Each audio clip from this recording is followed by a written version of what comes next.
Então, a gente vai falar um pouquinho sobre a transição de liderança entre os missionários norte-americanos e passando para os brasileiros. Claro que não dá para a gente se deter muito aqui, a partir desse livro, Batistas, Dominação e Dependência, da editora Fonte Editorial, uma obra de João Pedro Gonçalves Araújo. E aí, dentro desse material aqui, a gente tem algumas informações que eu gostaria de registrar um pouquinho. Por exemplo, a respeito do discurso que os batistas têm, né, desde o início, influenciados pelo pensamento inglês. O protestantismo, nos seus primeiros séculos, tinha se tornado um dos principais defensores dos estudos e das letras. Tinha popularizado suas escolas e influenciado o surgimento da escola pública e universal. Com as letras podiam estudar e contribuir para o progresso do próprio protestantismo como da humanidade. Ser protestante em alguns países europeus era sinal de progresso e ser católico representava o retrocesso e apego ao passado. O liberalismo político se dava no fato de que a igreja era livre em um estado livre e o rei não tinha domínio sobre o clero. Da mesma forma, as igrejas eram autônomas, autogovernadas, não tinham qualquer instância pessoal ou institucional sobre elas. Ser protestante era um sinal da liberdade de escolha, de uma decisão racional e pensada. Os batistas precisavam enfatizar tais crenças para que convencessem os brasileiros quanto à adesão à sua pregação proselitista. Outra afirmação do pensamento liberal dizia respeito à questão da liberdade do pensamento.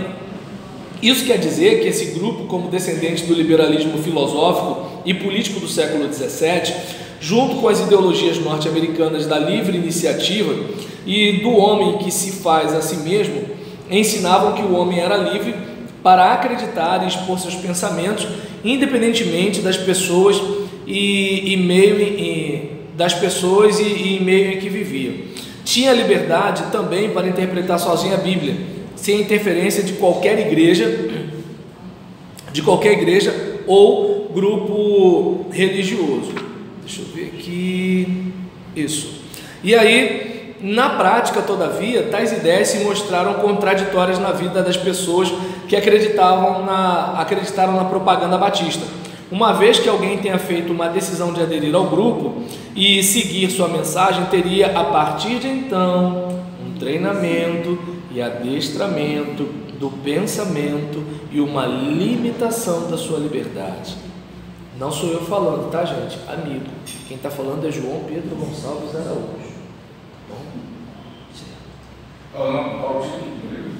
Batistas, Dominação e Dependência.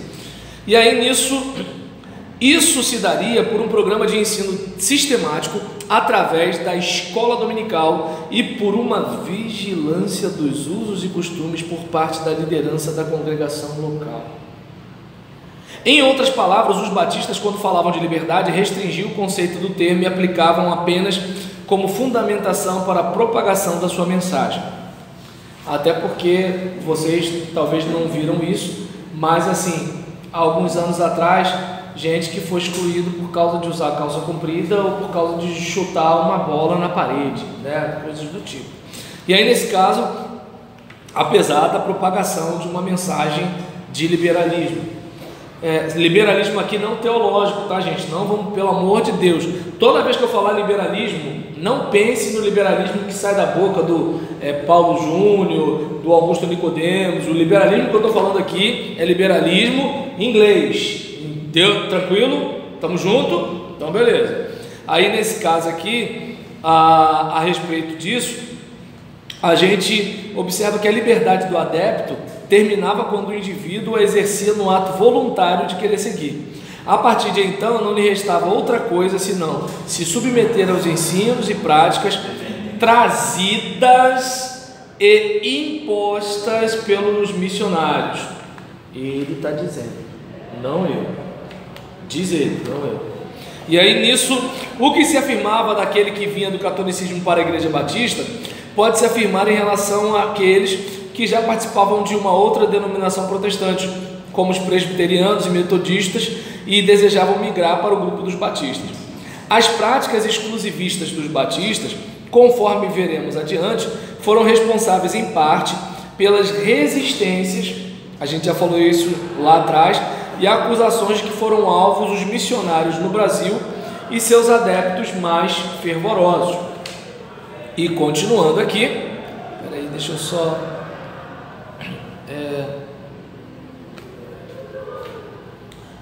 Deixa eu ver. De muito tempo, os batistas reivindicavam um tipo de sucessão eclesiológica que, através de manobras genealógicas, chegavam a recuar suas raízes até movimentos pré-cristãos. A João Batista, por exemplo, segundo afirmavam os landmarquistas, doutrina que recua a genealogia do grupo até mesmo a pregação joanina no Rio Jordão. Os missionários batistas se autoproclamavam os únicos leais e reais seguidores de Jesus. Não seriam protestantes, mas cristãos. É claro que esse tipo de pensamento exclusivista ampliava a antipatia. Entende a importância do apoio da maçonaria? Porque isso só deixava mais difícil o diálogo com as pessoas no Brasil, né? E continuando aqui, ampliava a antipatia que o grupo teve de lidar nos primeiros anos de sua implantação no Brasil. Como já citado acima, os batistas lutaram de muitas formas para conseguir se firmar como agência propagadora do protestantismo no Brasil. No entanto, as dificuldades e resistências iniciais fizeram com que se aliassem a outros grupos como a maçonaria, o positivismo e a outras denominações protestantes, a despeito do seu landmarquismo. E aí, deixa eu ver aqui, o que mais, deixa eu ver, batistas, os batistas norte-americanos, alguns simpáticos à maçonaria e outros maçons declarados, encontraram boa irmandade entre os maçons brasileiros, em geral, adeptos do catolicismo ou sem filiação religiosa.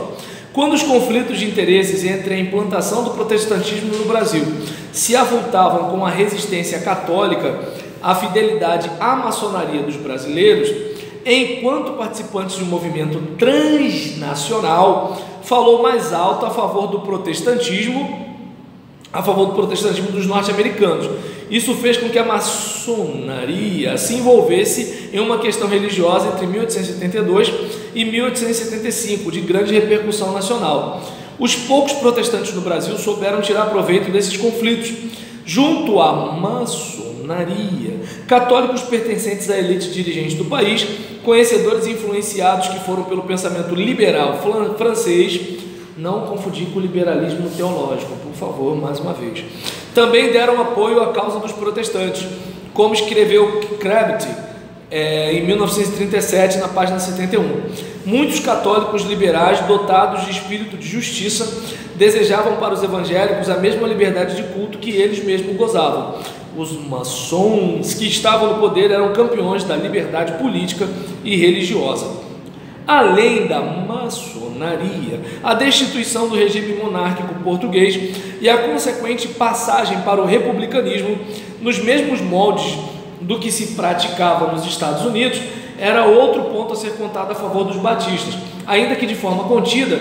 Os missionários dessa denominação se alegraram com a queda de um e a chegada do outro sistema de governo.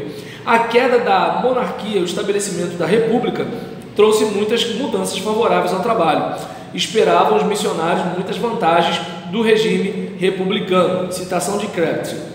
E aí, deixa eu ver aqui, peraí. Então, deixa eu ver se tem mais alguma coisa. Isso, deixei marcado. Beleza. Então,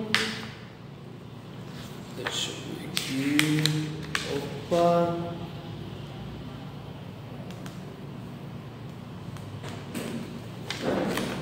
Deixa eu ver.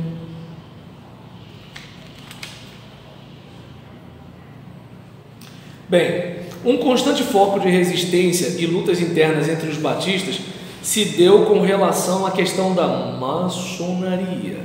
E aí Peri Mesquida já demonstrou a relação longeva que a maçonaria e o protestantismo mantinham desde o surgimento das igrejas protestantes na Europa. Tanto Habermas quanto Elias mostraram também quando da transição do sistema feudal para a sociedade comercial ou sociedade de corte, a força das sociedades secretas, dos salões, dos clubes e da maçonaria. Mostramos também, Araújo, que existem muitas relações de parentesco entre a igreja protestante e a maçonaria. Sessões e ceia vedadas aos não membros, batismos e recepção restritos a adultos, exigência alta quanto à moralidade individual, a ênfase no trabalho e a rejeição do ócio, a respeitabilidade social e a imposição do silêncio à mulher estão entre as semelhanças entre os dois grupos. Não estou dizendo que tem nada a ver, tá, gente? Eu estou lendo a obra de João Pedro Gonçalves Araújo. No Brasil, a maçonaria tornou-se uma grande aliada dos protestantes, mas essa proximidade não ficou sem oposição, principalmente de alguns brasileiros. Crabtree sempre se mostrou disposto a fazer boas referências a esse grupo e a seus adeptos. Ele reconhece que o auxílio dos membros do governo que eram maçons e a luta travada entre a maçonaria e a Igreja Católica foram dois pontos favoráveis quanto à implantação da propaganda batista no Brasil. Citação da obra de Crabtree. A maçonaria, ainda que sem credo religioso, zela sempre pela liberdade religiosa e governo liberal. Estava por princípio ao lado do movimento evangélico no Brasil. O governo, composto em boa parte de maçons e homens afeiçoados à maçonaria, entrou num conflito com a Igreja Católica que agitou o país inteiro durante anos, de 1872 a 1875. O trabalho dos batistas estava bem ligado às lojas maçônicas e alguns dos seus missionários também eram maçons. Assim, lutar contra a maçonaria poderia significar tentar destruir o trabalho dos batistas, como foi o caso acontecido em Alagoas no início do século XX. A questão maçônica quase destruiu o trabalho por mais de uma década. Por essa citação de Crabtree, vê-se que a questão discutida entre os batistas foi demorada, ainda que ele escreva isto no resumo que faz do trabalho naquele estado entre os anos de 1901 a 1906. Esse autor atribui essas agitações não à questão entre batistas e maçons, entre aqueles que eram contra e aqueles que eram a favor, mas às questões religiosas com cunho nacionalista. Na citação, o Brasil atravessava um período de agitação religiosa. Crabtree remetia-se às questões envolvendo a perda de influência e credibilidade da Igreja Católica. No entanto, ele também reconhecia que, infelizmente, como escreveu, este espírito de agitação e revolta penetrava nas denominações evangélicas. Os presbiterianos, vocês lembram de semana passada, quando eu falei sobre o surgimento da Igreja Presbiteriana Independente, né? Aí aqui na obra dele citando, os presbiterianos dividiram-se oficialmente sobre a maçonaria, e a mesma questão perturbava os baptistas. É porque o texto aqui é antigo, tá, de 1937, aí tá baptistas mesmo, especialmente no campo alagoano. Quando a culpa das divisões internas e tensões não eram colocadas sobre os católicos, os batistas as interpretavam como tendo motivações externas ao grupo. A questão que enfrentaram acerca da maçonaria em Pernambuco e Alagoas, por exemplo, não foi interpretada como fruto das divisões ou lutas dentro do grupo, mas uma invasão do pensamento presbiteriano, conforme um escrito de Ginsburg sobre 1905. Alagoas estava prosperando de um modo maravilhoso. Essa era a parte batista. O problema para o missionário foi um pastor presbiteriano antimaçônico visitou Maceió, deixando aí plantada a semente do espírito jesuíta e farisaico, de forma que o trabalho foi dividido em dezembro e está sofrendo bastante. Krept, 1937, página 239.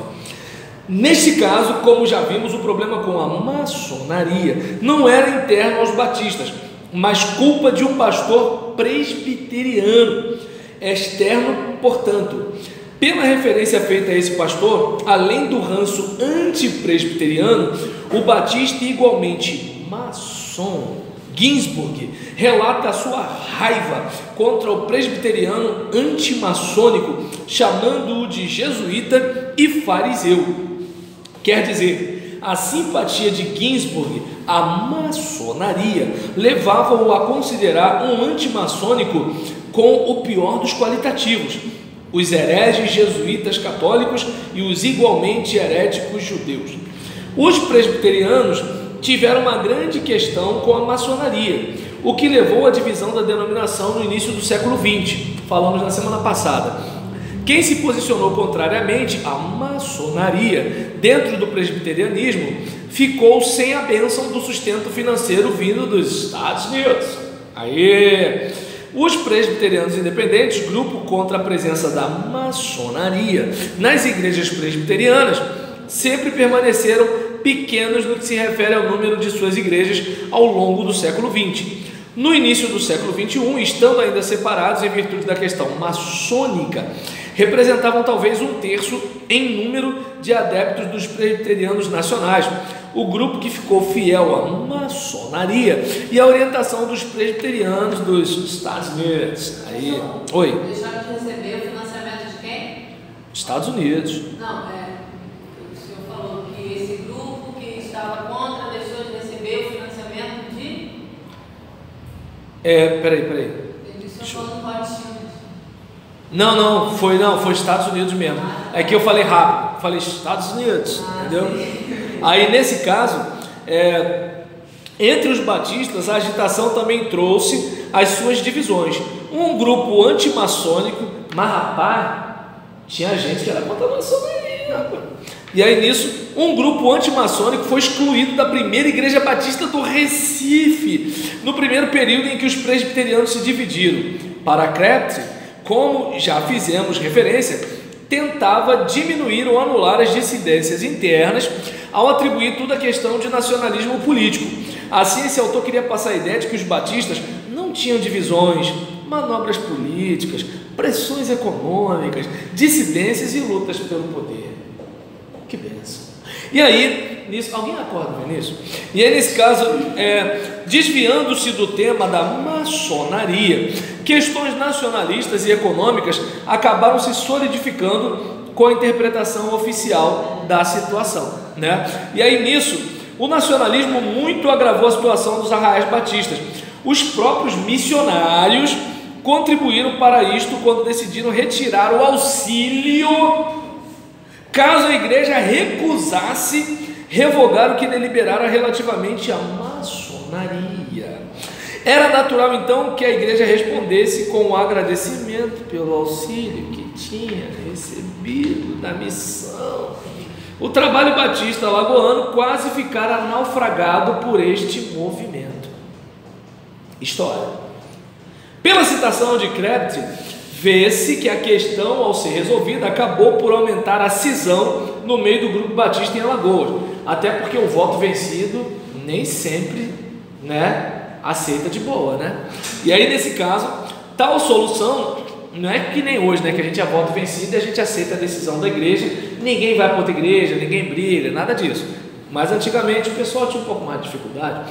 E aí, nesse caso, tal solução se deu através da pressão política e econômica que os missionários impuseram sobre os brasileiros, que não teriam como se autossustentar se mantivessem a decisão antimaçônica. Professor, rapidinho. Sim. Assim, o pessoal fala muito que a galera que fala de maçonaria é da teoria da conspiração e tal, que a maçonaria não manda nada no mundo e tal. Mas a gente vê um exemplo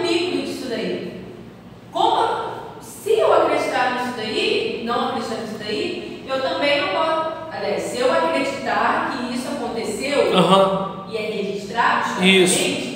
Como eu não posso Até porque senão ele pode tomar um baita de um processo, né? Exatamente. Como eu não posso acreditar que a maçonaria também, de uma em forma outras áreas, não dominam decisões políticas, decisões econômicas e tudo mais. Se ela tem influência no protestantismo europeu, Sim. no protestantismo brasileiro, por que não teria em outras áreas muito mais importantes, de certa forma, Sim. do que assuntos religiosos?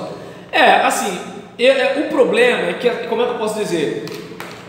É difícil falar de maçonaria porque ela é uma sociedade secreta. A única coisa que a gente pode falar é o seguinte: não tanto. Depois do livro de Albert Pai, que é moral e dogma, mas não tanto, né?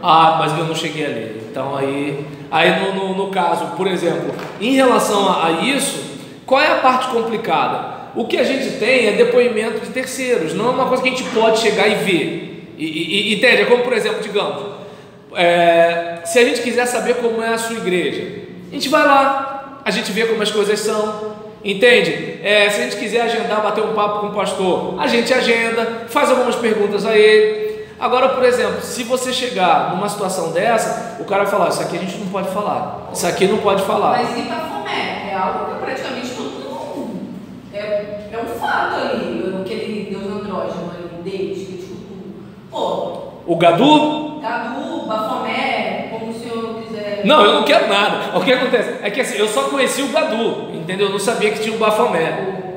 Bafomé é o nome? Não, Bafomé é aquele deus. Não, eu só conheci o Gadu. O bode. A imagem do bode eu lembro, eu não sabia que o nome era Bafomé. Bode, né? Que fica com o dedo assim, outro pra baixo, assim como na terra. Então, assim, Gadu e Bafomé. Caraca, eu tô com medo de vocês, mano. Sabe coisa pra caramba de maçonaria. Eu gosto de entender um pouco sobre isso. Leandro tá te olhando. Então, assim. Mas as pessoas me chamariam de teórica da conspiração por isso. Aí você vai ver Rothschild, Rockefeller, você vai estudar um pouco sobre isso. Como é que eu vou dizer que esses caras não mandam no mundo, professor? Tô entendendo. Eles têm total influência governamental, econômica, eles mandam em todas as. Eu vou reparar, se você começar a ficar com um tique assim na mão, no pé, eu vou ver se você é da teoria da conspiração. A tia falou, né? Então. Mas é picante, né? Olha só, então nesse caso, vamos voltar para cá, viu? Isso não vai acontecer na sua apresentação, Marcos, eu acho. Da minha parte, por eles eu não posso falar. Por eles eu não posso falar, eu posso falar por mim, entendeu? Até porque eu não posso censurá-los, né? Liberdade. E aí nesse caso, quer dizer, liberdade, no caso aqui pelo autor, pregada, mas não tanto vivida, né? Porque assim, a gente sabe, mas a gente tira o din-din. Então, mas aí, João Pedro Gonçalves Araújo, não sou eu, entendeu? Outro dia recebi uma mensagem: o que tem de errado o pastor ser maçom? Eu falei: amigo, eu não estou defendendo nem atacando, eu só estou lendo livros, nada mais, entendeu? Eu não estou falando mal nem bem, só estou falando que existiu uma parceria. Não posso afirmar que existe, mas posso afirmar que existiu baseado em documentos, tanto de documentos relacionados a pessoas da denominação, quanto em relação a pessoas da maçonaria. Vocês viram que eu li o site da maçonaria, né? Eu li, por exemplo, homenagem a Salomão Ginsburg, loja com o nome dele, sendo que ele fundou uma, né, lá em São Fidélis. Eu não estou fazendo juízo de valor, não estou falando o caráter dele, nada, só estou dizendo que é o seguinte: houve uma parceria, só isso. Mas aí já fica aquele clima que assim, você não sabe, né, o que você está fazendo. Eu só estou contando para vocês coisas que, por exemplo, na minha aula de história dos batistas eu não ouvi. Eu falei assim: não faz parte da história? Claro que eu não sou bobo, né? Eu fui no faixa preta e perguntei: posso falar de maçonaria?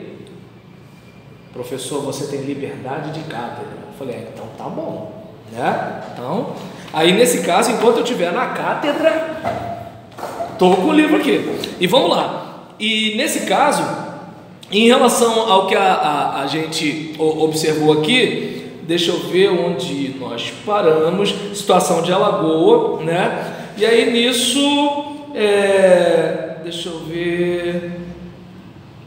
Além disso, segundo o mesmo autor, a atitude natural que os missionários esperavam dos brasileiros não era revolta, rebeldia ou divisão, mas agradecimento, pois era natural que a igreja respondesse com um agradecimento pelo auxílio que tinha recebido da missão. Agradecimento pelo apoio financeiro, uma dádiva que vira dívida. Rebelião seria um ato de traição aos missionários benfeitores e filântropos, né? E filantropos. Só que é o seguinte, não é que eles eram contra os missionários, eles só não queriam participar da maçonaria, só isso. Ou seja, missionário, nós amamos você, mas a gente não quer saber de maçonaria.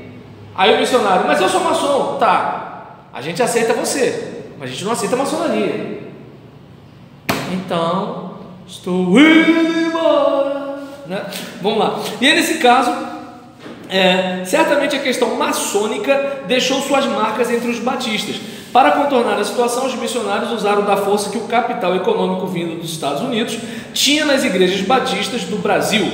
Os missionários batistas haviam aprendido com a missão presbiteriana dos Estados Unidos, que retirou o apoio financeiro ao grupo que não aceitava maçons nas igrejas brasileiras. Sob as ameaças dos missionários batistas da retirada do sustento, o assunto acabou por ser resolvido. Que bênção, que paz. O grupo batista de Alagoas, contrário aos maçons, se rendeu à força do capital econômico. Sabe como é, né? E aí, nesse caso, é certo que esse tipo de estratégia acabou aumentando ainda mais o problema, mas a indignação dos brasileiros não foi suficiente para romper com os norte-americanos, detentores do capital. Aqueles acabaram preferindo a satisfação no meio da insatisfação, renderam-se ao poder e força dos missionários e ao dinheiro que possuíam.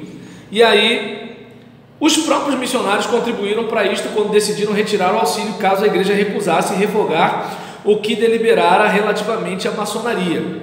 E aí Krebs achou a rendição dos batistas do Brasil ao poderio econômico uma atitude normal esperada.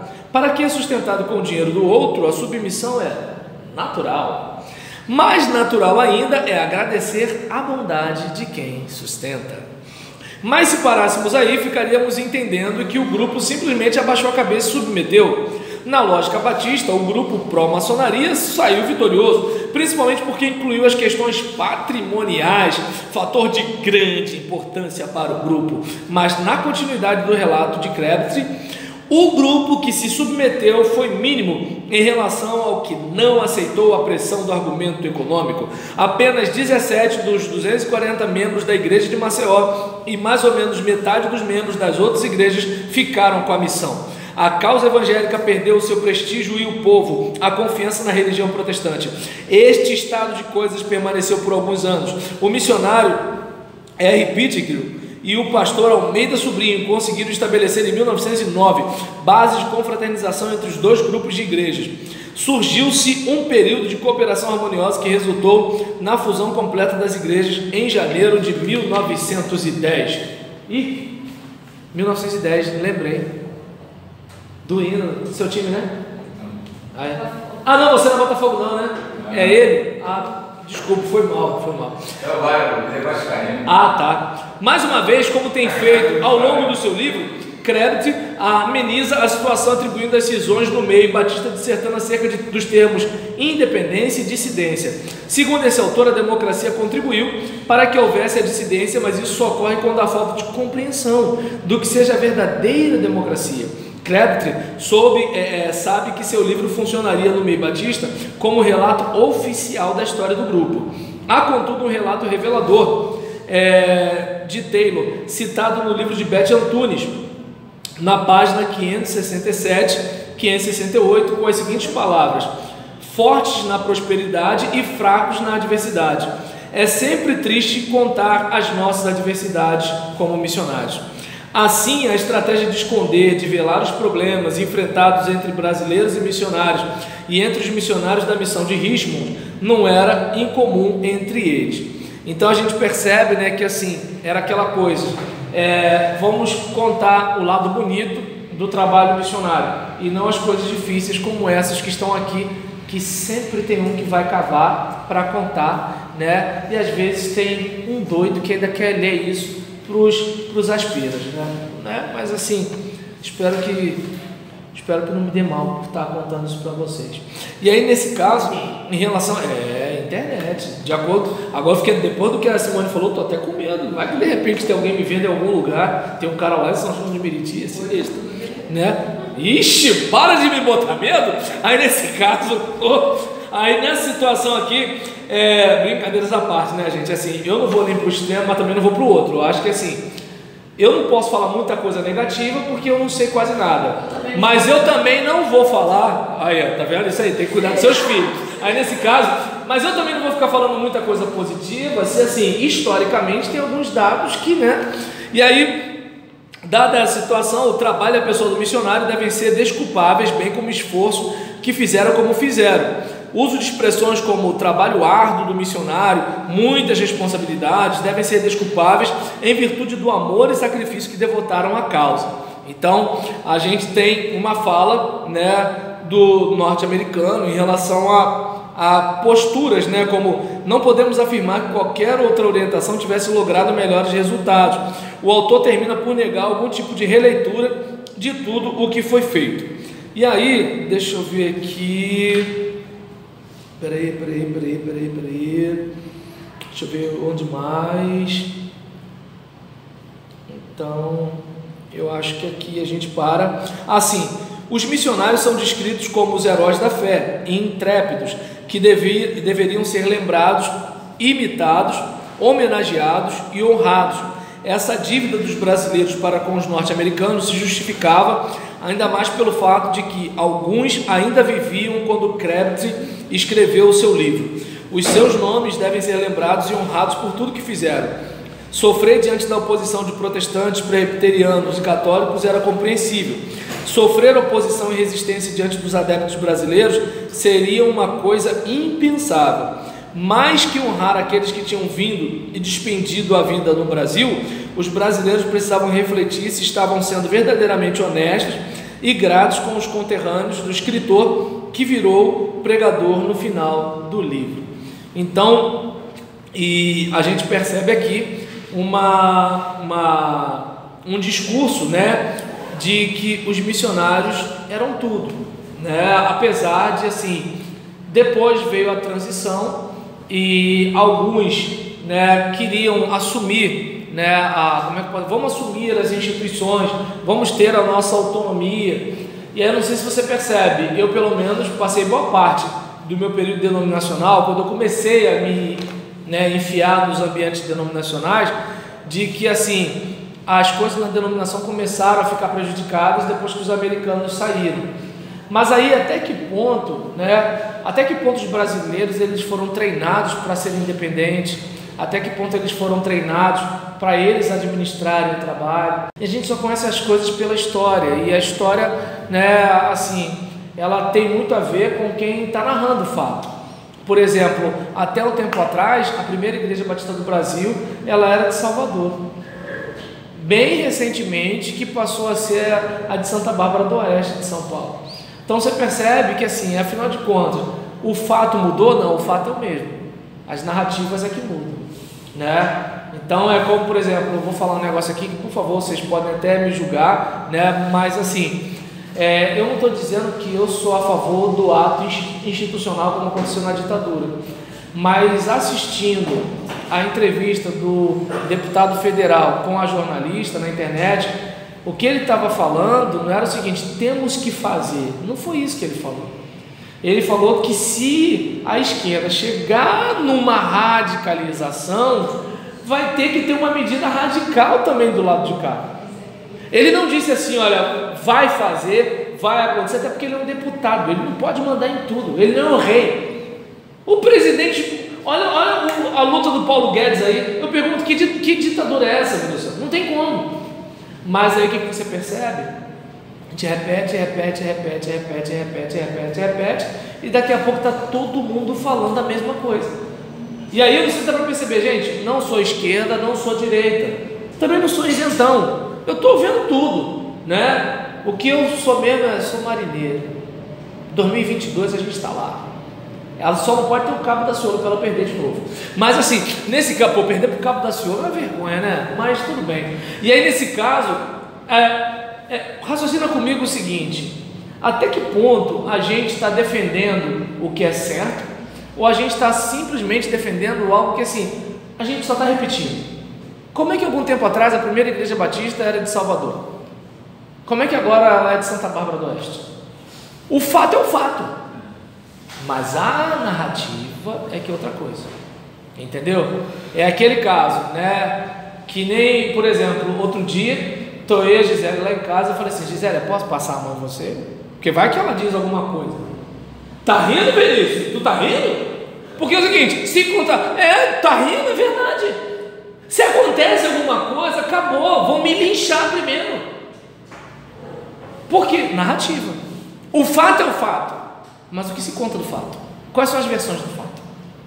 Então, o que eu estou dizendo aqui é que você não precisa acreditar nem em mim. Veja as referências bibliográficas.